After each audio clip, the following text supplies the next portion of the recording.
तमाम शिवप्रेमी शिवभक्त वाट पाहत होते.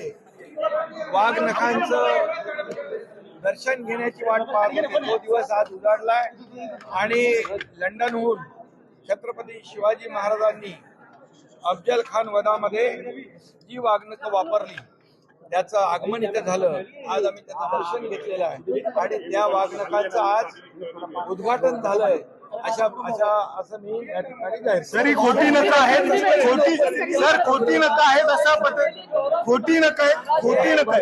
ये सभी लोगों के पूरे देशवासियों के लिए, महाराष्ट्र के तमाम शिव प्रेमी शिव भक्तों के लिए ये गौरव की बात है, क्योंकि छत्रपति शिवाजी महाराज हमारे आराध्य दैवत है और जिन्होंने जो अफजल खान महाराष्ट्र के ऊपर जो चढ़ाई करके आया और छत्रपति शिवाजी महाराज